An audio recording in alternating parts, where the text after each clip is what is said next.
क्या आपने कभी आसमान में उड़ते हुए एक गरुड़ को देखा है? वो ऊंचाई, वो ताकत, वो नजर जो बादलों के पार तक देख सकती है। बाइबल में यही गरुड़ बार बार दिखाई देता है। लेकिन क्यों क्यों परमेश्वर ने हर बार गरुड़ का उदाहरण दिया? क्या गरुड़ केवल एक पक्षी है या इसके पीछे कोई गहरा रहस्य छिपा है? आज हम उसी रहस्य की शुरुआत करने जा रहे हैं। बाइबल के अनुसार गरुड़ कौन है और वह इतना खास क्यों है?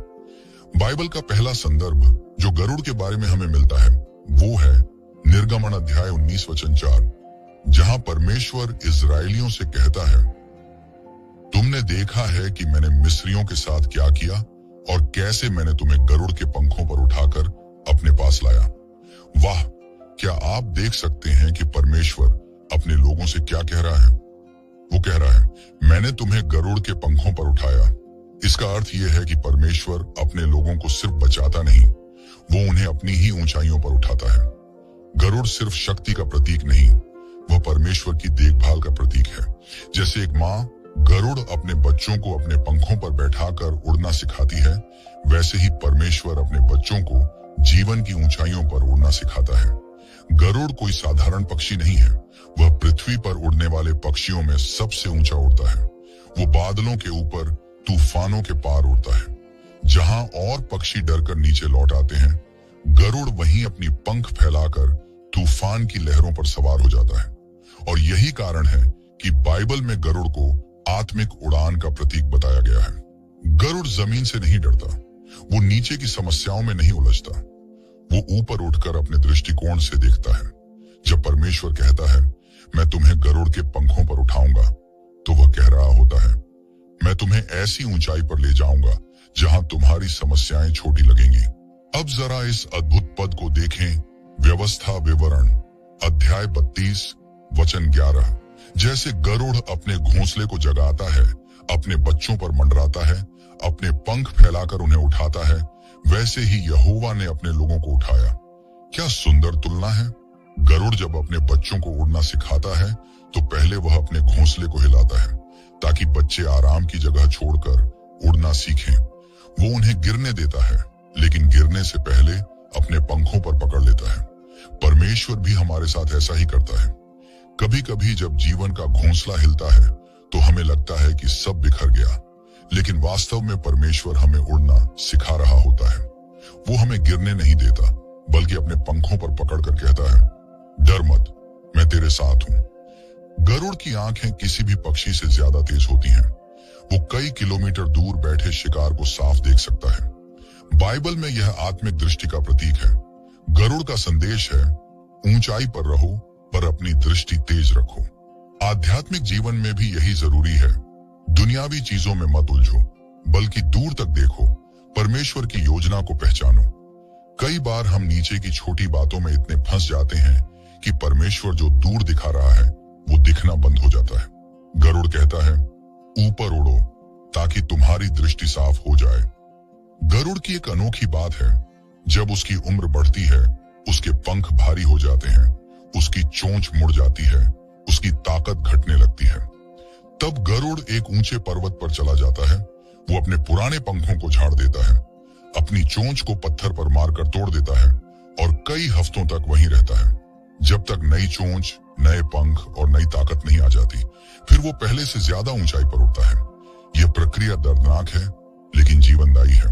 बाइबल कहती है, भजन संहिता अध्याय 103 वचन 5, वह तेरी जवानी को गरुड़ के समान नया करता है। परमेश्वर हमें भी नवीनीकरण देता है। कभी कभी जब सब कुछ टूटता हुआ लगता है, वो असल में नई उड़ान की तैयारी होती है। गरुड़ की 3 बड़ी विशेषताएं, ऊंचाई, दृष्टि और शक्ति, सीधे परमेश्वर के स्वभाव को दर्शाती है। इसलिए जब बाइबल गरुड़ का उल्लेख करती है तो वह सिर्फ एक पक्षी की बात नहीं कर रही होती, बल्कि परमेश्वर की महानता और विश्वासी की बुलाहट की बात कर रही होती है। कभी ध्यान दिया है कि गरुड़ कभी झुंड में नहीं उड़ता, वो अकेले उड़ता है। वो तूफान से नहीं डरता, बल्कि उसका सामना करता है। मुर्गी, कबूतर, कौवा, ये सब जमीन पर रहते हैं, पर गरुड़ आसमान पर राज करता है। कई बार विश्वासियों को परमेश्वर यही सिखाना चाहता है, तुम्हें मुर्गियों की तरह नहीं जीना है, गरुड़ की तरह उड़ना है। यानी भीड़ में नहीं, बुलाहट में चलो, नीचे नहीं ऊपर उठो, डर में नहीं विश्वास में उड़ो। निर्गमन 19 में परमेश्वर ने कहा, मैंने तुम्हें गरुड़ के पंखों पर उठाकर अपने पास लाया। यह सिर्फ सुरक्षा नहीं बल्कि निकटता की तस्वीर है। परमेश्वर हमें केवल बचाता नहीं, वो हमें अपने पास लाता है। जैसे गरुड़ अपने बच्चों को ऊंचे पर्वत की चट्टान पर ले जाकर सुरक्षित रखता है, वैसे ही परमेश्वर हमें अपनी उपस्थिति की ऊंचाई पर ले जाता है। इसका अर्थ है विश्वासी का स्थान नीचे नहीं ऊपर है। हम बुलाए गए हैं उड़ने के लिए। एक बहुत सुंदर तथ्य है, जब तूफान आता है तो बाकी पक्षी पेड़ों के पीछे छिप जाते हैं, लेकिन गरुड़ अपनी पंखों को फैला देता है और तूफान की हवाओं का उपयोग ऊंचाई पर जाने के लिए करता है। क्या यह अद्भुत नहीं? जिस हवा से बाकी डरते हैं, गरुड़ उसी हवा से ऊपर चढ़ता है। यह बाइबल का सच्चा रहस्य है। जो परमेश्वर पर भरोसा करता है, उसके लिए कठिनाई भी अवसर बन जाती है। गरुड़ की प्रकृति हमें सिखाती है कि एक सच्चा विश्वासी कैसा होता है। वो नीचे की बातों में नहीं उलझता, वो ऊंचाई पर रहने वाला है। उसकी दृष्टि परमेश्वर पर रहती है। वो तूफानों से नहीं डरता और सबसे बढ़कर वो अपने पंख परमेश्वर की दिशा में फैलाता है। यशायाह अध्याय 40 वचन 31 का कहता है, जो यहोवा की बाट जोहते हैं वे नई शक्ति प्राप्त करते हैं। वे गरुड़ की नाई उड़ेंगे, वे दौड़ेंगे और थकेंगे नहीं, वे चलेंगे और श्रमित न होंगे। क्या यह वादा केवल शब्द है? नहीं, यह आत्मिक सच्चाई है। जब तुम परमेश्वर की बाट जोहते हो, तुम्हारे पंख बदल जाते हैं, तुम्हारा दृष्टिकोण बदल जाता है और तुम गरुड़ की तरह उड़ने लगते हो। गरुड़ का जीवन हमें बताता है कि विश्वास कोई स्थिर चीज नहीं है। वो हमेशा ऊंचाई पर जाने की प्रक्रिया है, कभी आराम से नहीं बल्कि परिवर्तन से। गरुड़ अपने बच्चों को उड़ने से डरने नहीं देता, वो उन्हें घोंसले से बाहर धकेलता है ताकि वे अपने पंखों का उपयोग करें। परमेश्वर भी हमें वहीं नहीं छोड़ता जहां हम हैं। वो हमें आगे बढ़ाता है, ऊंचा उठाता है, क्योंकि उसने हमें नीचे चलने के लिए नहीं, ऊपर उड़ने के लिए बनाया है। गरुड़ जब उड़ता है तो धरती की हलचल उसे दिखाई देती है, लेकिन वो उसमें उलझता नहीं। वो जानता है कि उसकी जगह ऊपर है। वैसे ही जब कोई व्यक्ति आत्मिक ऊंचाई पर होता है तो नीचे की नकारात्मक बातें, आलोचनाएं, दुनिया की आवाजें उसे प्रभावित नहीं करती। बाइबल कहती है, तुम्हारी जीवन मसीह के साथ परमेश्वर में छिपी है।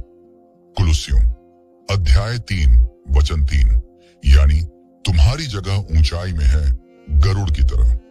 गरुड़ अपने बच्चों को उड़ना सिखाता है तो पहले डर लगता है, लेकिन गिरने के बाद वो समझते हैं, मां नीचे है जो मुझे पकड़ लेगी। इसी तरह परमेश्वर भी हमें विश्वास में बढ़ने के लिए प्रशिक्षण देता है। वो हमें छोड़ता नहीं, पर हमें सिखाता है कि अपने पंख कैसे फैलाएं। हर परीक्षा, हर संघर्ष गरुड़ की तरह उड़ना सिखाने का मौका है। बाइबल में गरुड़ का उल्लेख केवल शक्ति या सुरक्षा के लिए नहीं, बल्कि महिमा के लिए भी है। यहेजकेल की दृष्टि में उसने 4 जीव देखे। उनमें से एक का चेहरा गरुड़ जैसा था। यह परमेश्वर की उपस्थिति का प्रतीक है। यहेजकेल अध्याय 1 वचन 10। इसका मतलब है गरुड़ परमेश्वर की महिमा और उसकी ऊंचाई का द्योतक है। उसका चेहरा यह बताता है कि परमेश्वर का स्वभाव ऊंचाई, दृष्टि और तेज से भरा है। गरुड़ सिर्फ एक पक्षी नहीं, वो एक आत्मिक संदेशवाहक है। बाइबल में हर बार जब गरुड़ का जिक्र आता है, वो हमें याद दिलाता है कि हमारी पहचान नीचे नहीं, ऊपर है। दुनिया हमें नीचे खींचेगी, लेकिन परमेश्वर हमें अपने पंखों पर उठाएगा। अगर तुम थके हो, अगर तुम्हारा मन टूट गया है, अगर तुम्हें लगता है कि तुम गिर रहे हो, तो याद रखो, गरुड़ कभी अपने बच्चे को गिरने नहीं देता। जब गरुड़ उड़ता है तो वो अपनी शक्ति से नहीं, हवा की शक्ति से उड़ता है। वो बस अपने पंख फैलाता है और हवा उसे उठा लेती है। यही परमेश्वर के आत्मा की तस्वीर है।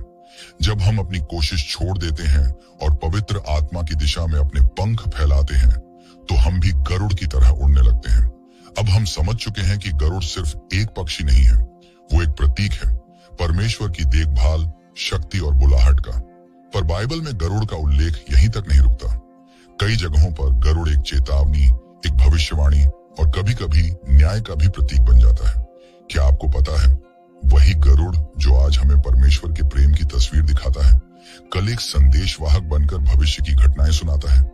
यही है उस रहस्य की अगली परत जो हम आगे खोलेंगे।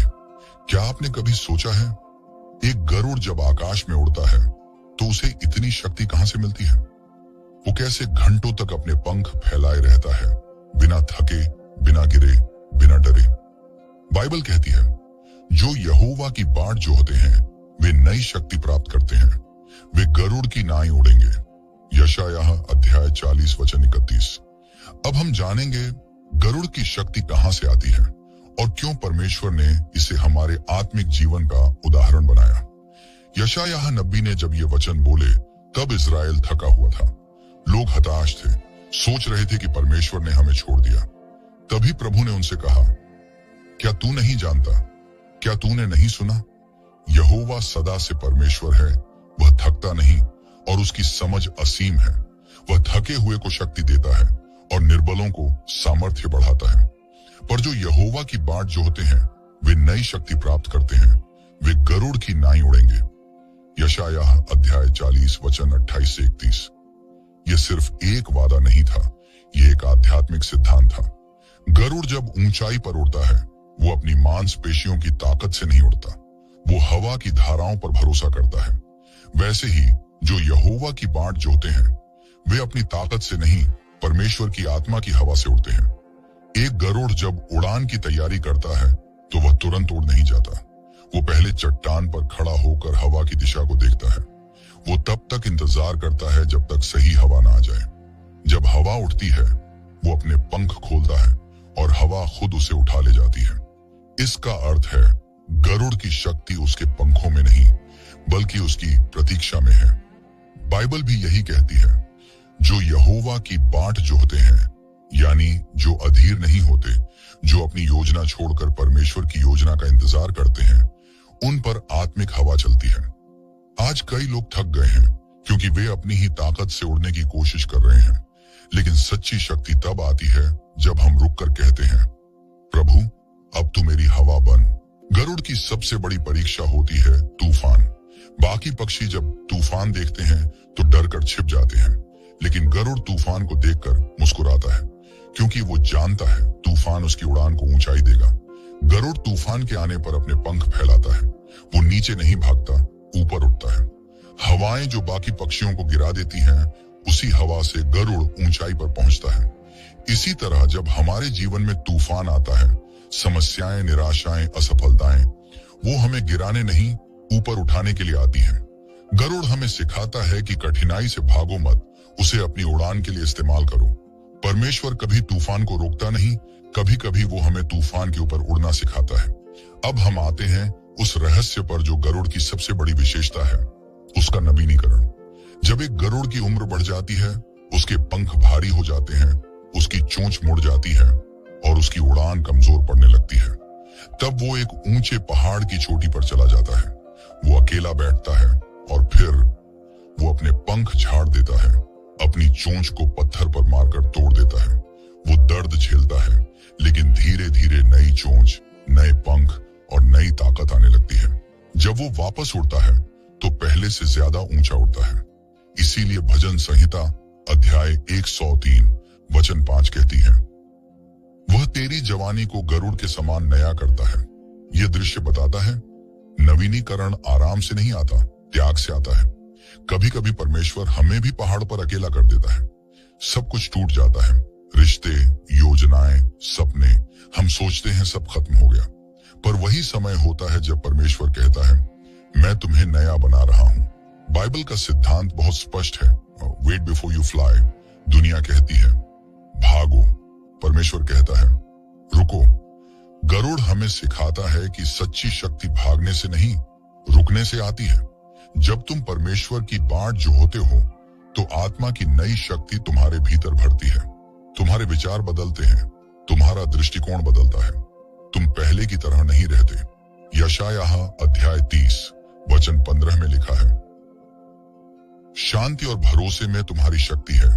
कभी कभी तुम्हारा कुछ न करना ही तुम्हारी सबसे बड़ी उड़ान होती है।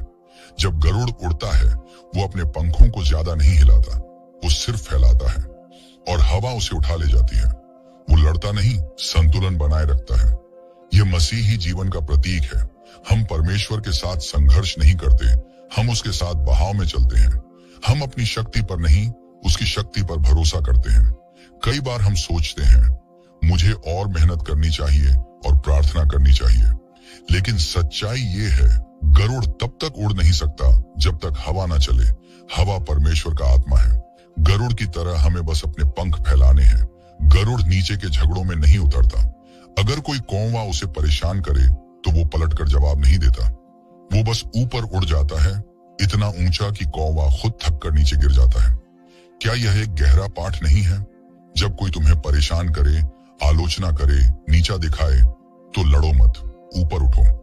गरुड़ की शक्ति यही है, वो अपनी ऊंचाई से अपने शत्रु को परास्त करता है। बाइबल कहती है ऊपर की बातों पर ध्यान दो, न कि नीचे की बातों पर। कुलुस्सियों अध्याय 3 वचन 2। यह आत्मिक ऊंचाई का सिद्धांत है। तुम्हारी शक्ति नीचे के संघर्ष में नहीं, ऊपर की दृष्टि में है। गरुड़ अपनी उड़ान से पहले लक्ष्य देख लेता है। वो दूर से अपने शिकार को पहचानता है। उसकी दृष्टि इतनी तीव्र होती है कि वो 2 मील दूर तक चीजें साफ देख सकता है। बाइबल में यह आत्मिक दृष्टि का प्रतीक है।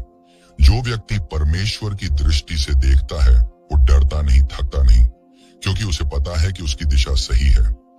शक्ति दृष्टिकोण से आती है। अगर दृष्टि धुंधली है तो पंख भी कमजोर पड़ जाते हैं। इसलिए गरुड़ कहता है पहले दिशा देखो फिर उड़ो, और परमेश्वर कहता है पहले मुझ पर दृष्टि रखो फिर उड़ो। गरुड़ अपनी उड़ान में कभी जल्दी नहीं करता। वो इंतजार करता है कब हवा बदलेगी, कब समय सही होगा। बाइबल में भी यह सिद्धांत बार बार आता है। अब्राहम ने 25 साल इंतजार किया। मूसा ने 40 साल जंगल में बिताए। यीशु ने भी अपनी सेवा शुरू करने से पहले 30 साल तैयारी में लगाए। गरुड़ हमें सिखाता है धैर्य ही शक्ति है। जो अधीर है वो गिरता है, जो प्रतीक्षा करता है वो ऊंचा उड़ता है। गरुड़ की उड़ान हवा पर निर्भर करती है, हमारी उड़ान परमेश्वर की उपस्थिति पर। जब हम प्रार्थना में, उपासना में या वचन में डूबते हैं तो आत्मा की हवा हमारे भीतर भरती है। वो हमें उठाती है और हम गरुड़ की तरह उड़ने लगते हैं। शक्ति तुम्हारे प्रयास में नहीं, उसकी उपस्थिति में है। बाइबल कहती है न बल से न सामर्थ्य से, परंतु मेरे आत्मा से। जकरिया अध्याय 4 वचन 6। ये गरुड़ की उड़ान का रहस्य है। गरुड़ उड़ते उड़ते थक सकता है, पर वह कभी गिरता नहीं, क्योंकि वह हवा पर टिका होता है। अगर वो थक भी जाए तो हवा उसे गिरने नहीं देती। यह दृश्य मसीही जीवन की सच्चाई है। हम थक सकते हैं पर हार नहीं सकते, क्योंकि हमें उठाने वाली शक्ति हमारी नहीं, परमेश्वर की है। गरुड़ की रिन्यूअल प्रोसेस हमें याद दिलाती है कि आत्मिक जीवन में पुराना छोड़ना जरूरी है। अगर गरुड़ अपने पुराने पंख न गिराए तो वो उड़ नहीं सकता। अगर विश्वासी अपने पुराने स्वभाव को न छोड़े तो वो भी आत्मिक ऊंचाई पर नहीं जा सकता। इसलिए परमेश्वर कभी कभी हमें तोड़ता है ताकि हमें नया बना सके। जैसे वह गरुड़ को एकांत में ले जाता है, वैसे ही हमें भी एकांत में ले जाकर नवीनीकरण करता है। गरुड़ का जीवन अनुशासन से भरा होता है। वो समय देखकर उड़ता है, वो दिशा देखकर बैठता है, वो कभी व्यर्थ नहीं चलता। इसीलिए उसकी उड़ान थकाती नहीं बल्कि ताजा करती है। बाइबल कहती है परमेश्वर अनुशासन का परमेश्वर है। 1 कुरिन्थियों अध्याय 14 वचन 33। जब हम आत्मिक अनुशासन में चलते हैं, प्रार्थना, वचन, आराधना में, तो हमारी आत्मा गरुड़ की तरह नई शक्ति से उड़ती है। गरुड़ ऊंचाई पर उड़ता है, पर वह नीचे झुककर भी अपने बच्चों को उठाता है। यह परमेश्वर की तरह है जो सर्वोच्च है, फिर भी हमें झुककर उठाता है। सच्ची शक्ति हमेशा विनम्रता से भरी होती है। अगर ऊंचाई में घमंड आ गया तो गिरावट तय है। गरुड़ ऊंचाई का प्रतीक है, पर उसका हृदय कोमल होता है। वो अपने बच्चों को अपने पंखों के नीचे छिपा लेता है। यही सच्ची शक्ति है जो दूसरों की रक्षा करे। जब तूफान गुजर जाता है तो बाकी पक्षी अपने घोंसले से डरते हुए बाहर झांकते हैं, पर गरुड़ आसमान में होता है और तूफान के बाद पहली किरण उसी के पंखों पर चमकती है। यह दृश्य हमें मसीह के पुनरुत्थान की याद दिलाता है। जब सब समाप्त लगा, वो उठ खड़ा हुआ। तूफान के बाद वही गरुड़ की उड़ान है। इसलिए गरुड़ मसीह का भी प्रतीक है, वो जो ऊंचा उठा और हमें भी उठाया। गरुड़ की असली ताकत यह नहीं कि वह कितनी तेज उड़ सकता है, बल्कि यह कि वह कितनी देर उड़ान बनाए रख सकता है। आत्मिक जीवन में भी यही सच्चाई है। तुम कितनी जल्दी शुरू करते हो, इससे ज्यादा जरूरी है कि तुम कितने स्थिर रहते हो। स्थिरता ही शक्ति है। जो यहोवा की बाट जोहता है वो दौड़ता है पर थकता नहीं। गरुड़ जब ऊंचाई पर उड़ता है तो वो नीचे नहीं देखता, वो बस हवा पर भरोसा रखता है।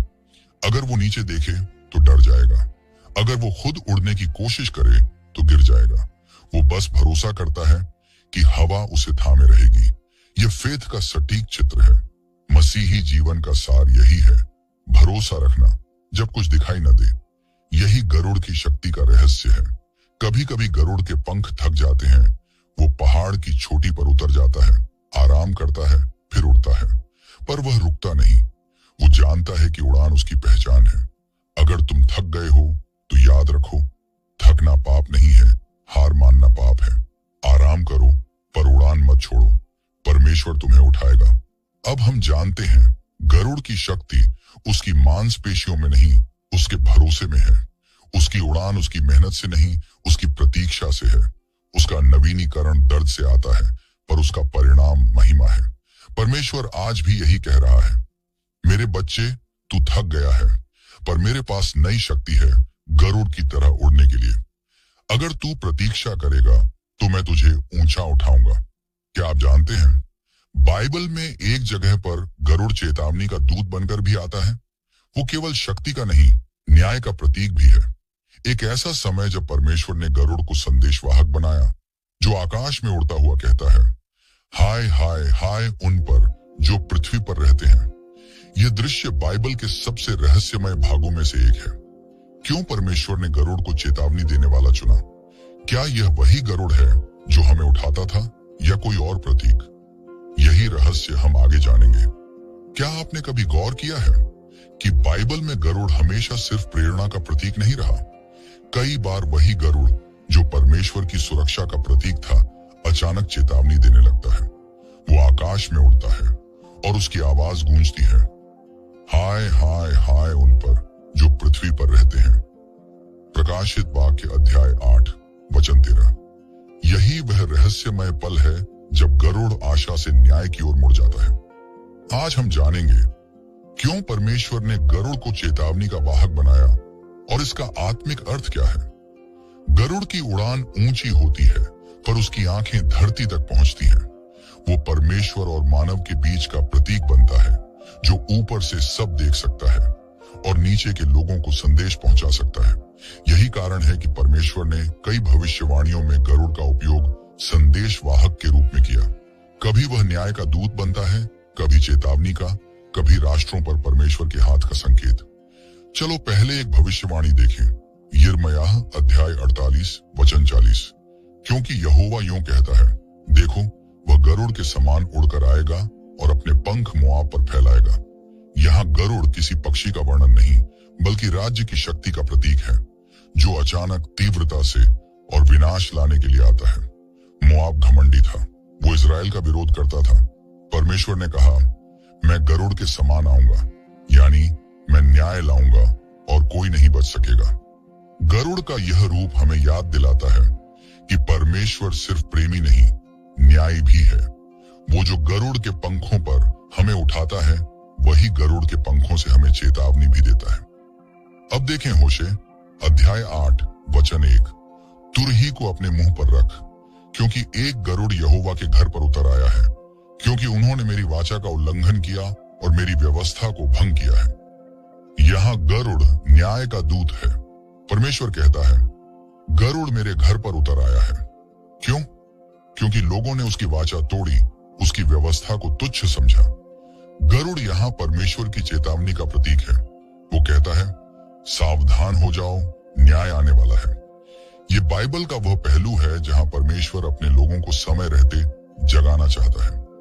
गरुड़ का आगमन कभी विनाश नहीं, बल्कि चेतावनी है कि अब लौट आओ, इससे पहले कि देर हो जाए। अब हम पहुंचते हैं बाइबल की सबसे गूढ़ और रहस्यमय जगह पर। प्रकाशित वाक्य अध्याय 8 वचन 13। मैंने देखा और सुना कि एक गरुड़ आकाश के बीच उड़ता हुआ यह कह रहा था, हाय हाय हाय उन पर जो पृथ्वी पर रहते हैं, क्योंकि 3 और तुरहियों की ध्वनि आने वाली है।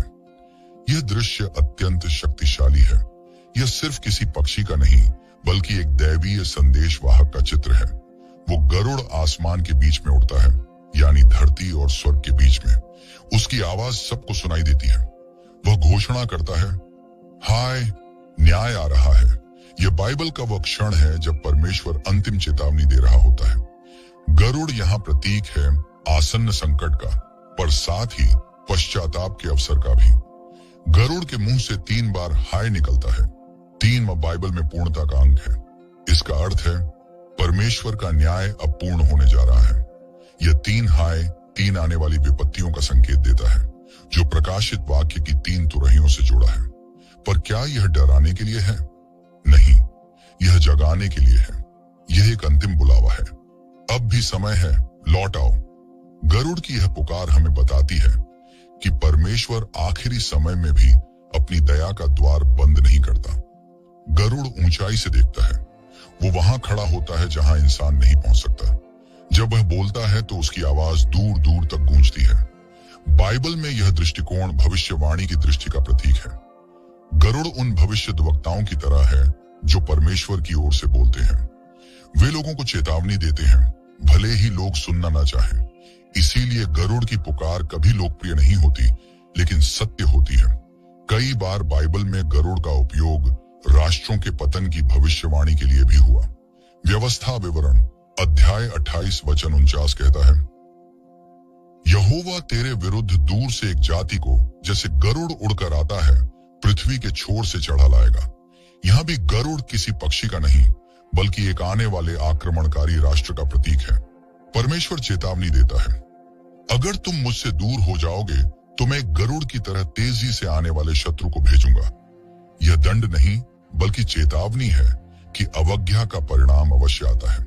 गरुड़ हमें याद दिलाता है, आकाश से न्याय उतना ही तेज आता है जितनी ऊंचाई पर दया उड़ती है। यहेजकेल 17 में एक अद्भुत दृष्टांत है। एक महान गरुड़ आता है, लेबनान से देवदार की टहनी तोड़कर उसे दूसरी भूमि में लगा देता है। वह गरुड़ बाबुल का राजा नबूकदनेस्सर था। परमेश्वर ने उसे एक उपकरण के रूप में प्रयोग किया ताकि इजराइल को उसकी अवज्ञा के परिणाम का बोध हो। यह हमें सिखाता है, कभी कभी परमेश्वर गरुड़ को दंड देने के लिए नहीं, सुधारने के लिए भेजता है। गरुड़ का आगमन चेतावनी है, लेकिन उसमें दया भी छिपी है। गरुड़ के 2 पंख, एक न्याय और एक दया। जब वह उड़ता है तो दोनों पंख साथ चलते हैं। अगर केवल न्याय होता तो सब नष्ट हो जाता। अगर केवल दया होती तो लोग सुधरते नहीं।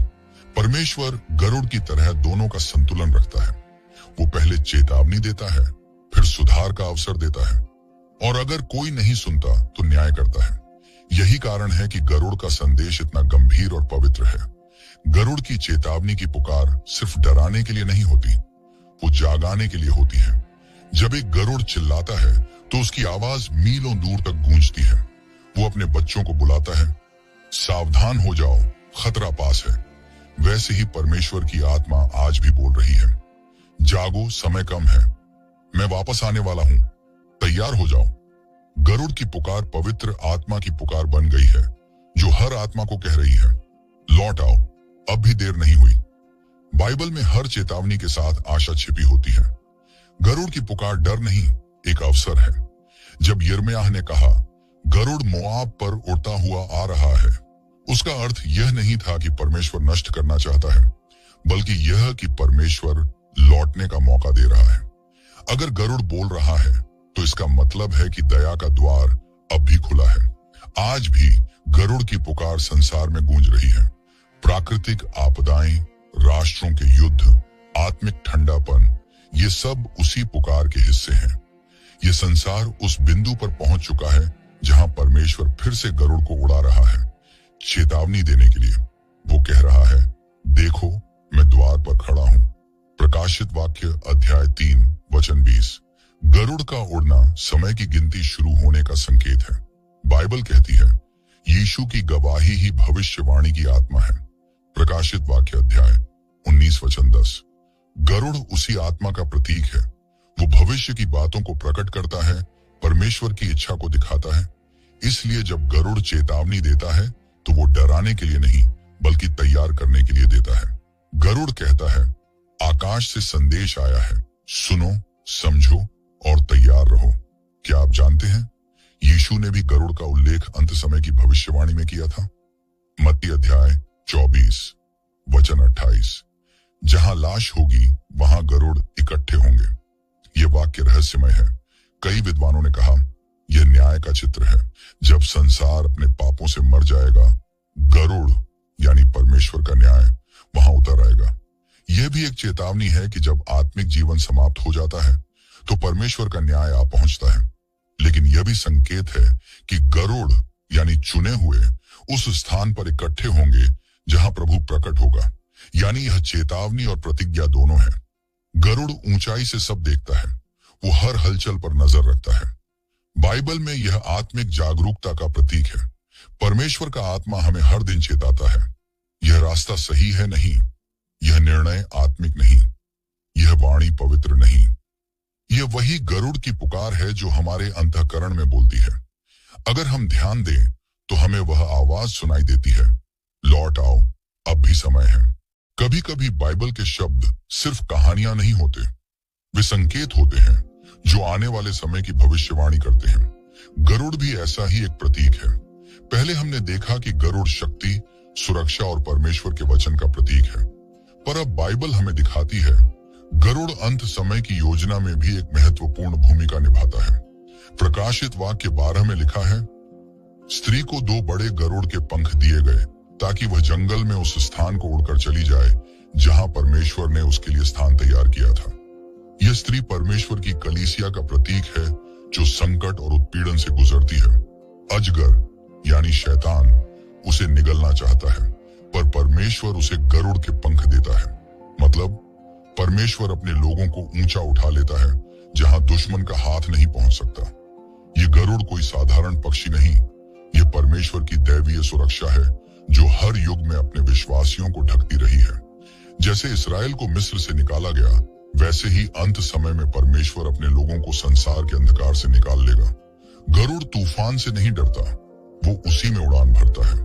परमेश्वर चाहता है कि उसके लोग भी वैसे ही हों, जो डरे नहीं बल्कि हर तूफान में ऊपर उठें। अब सवाल है, क्या बाइबल का गरुड़ सिर्फ आत्मिक प्रतीक है या किसी राष्ट्र से भी जुड़ा है? जब हम इतिहास देखते हैं तो कई राष्ट्रों ने गरुड़ को अपनी पहचान बनाया, रोम, जर्मनी और आज अमेरिका। ये संयोग नहीं है। गरुड़ उस राष्ट्र का प्रतीक बनता है जिसे परमेश्वर ने शक्ति, ऊंचाई और दायित्व दिया है। लेकिन याद रखो, बाइबल में गरुड़ सिर्फ सामर्थ्य नहीं, जिम्मेदारी का भी प्रतीक है। जब कोई राष्ट्र परमेश्वर की राह पर चलता है, गरुड़ उसे ऊपर उठाता है, पर जब वही राष्ट्र अभिमान करता है तो वही गरुड़ नीचे गिर जाता है। यिर्मयाह अध्याय 49 वचन 16 में लिखा है, तेरे हृदय का घमंड तुझे छल गया है, जो चट्टानों में वास करता है और कहता है, कौन मुझे नीचे गिरा सकेगा? पर मैं तुझे वहां से नीचे गिरा दूंगा, यहोवा की यह वाणी है। यानी परमेश्वर किसी भी राष्ट्र को ऊंचा उठा सकता है, पर वह गर्व से नहीं, नम्रता से टिकेगा। इसलिए गरुड़ का प्रतीक हमें याद दिलाता है, शक्ति तब तक सुरक्षित है जब तक वह परमेश्वर के अधीन है। अब आता है वह रहस्य जिसका इंतजार हर विश्वासी को है। गरुड़ सिर्फ पुराने या नए नियम का प्रतीक नहीं, वह मसीह की वापसी की तस्वीर है। जब यीशु लौटेंगे तो बाइबल कहती है वह अपने चुने हुओं को चारों दिशाओं से इकट्ठा करेगा। मत्ती अध्याय 24 वचन 31। वही गरुड़ के पंखों की तस्वीर है जहां परमेश्वर अपने लोगों को उठाकर स्वर्गीय स्थानों में ले जाएगा। यशायाह अध्याय 40 वचन 30 में वादा है, जो यहोवा की बाट जोहते हैं वे नई शक्ति पाएंगे, वे गरुड़ की नाई उड़ेंगे। यह कोई कल्पना नहीं, यह हर उस व्यक्ति के लिए प्रतिज्ञा है जो प्रभु पर भरोसा रखता है। जब संसार थक जाएगा, जब लोग गिर पड़ेंगे, तब जो यहोवा की बाट जोहेंगे वे गरुड़ की तरह उड़ेंगे। गरुड़ का रहस्य यही है, वह हमेशा ऊपर की ओर देखता है। वह धरती की गंदगी में नहीं उलझता, वह स्वर्ग की ऊंचाइयों की ओर उड़ता है। और यही संदेश है हमारे लिए भी। जब तू थक जाए, जब तू टूट जाए, तब नीचे मत देख, ऊपर देख, क्योंकि तेरे ऊपर गरुड़ के पंख फैले हैं। परमेश्वर कहता है, मैं तुझे तूफान से नहीं बचाऊंगा, मैं तुझे तूफान के ऊपर उठा दूंगा। गरुड़ का पूरा रहस्य यही बताता है कि परमेश्वर हर युग में अपने लोगों को ऊंचाई पर ले जाने की योजना रखता है। जब इस्राएल मिस्र से निकला, उसने गरुड़ के पंखों पर उठाया। जब कलीसिया उत्पीड़न में थी, उसने गरुड़ के पंख दिए। और जब मसीह लौटेंगे, वही गरुड़ फिर से प्रकट होगा, अपने लोगों को स्वर्ग तक ले जाने के लिए। इसलिए डर मत, तेरा परमेश्वर गिराने वाला नहीं, उठाने वाला है।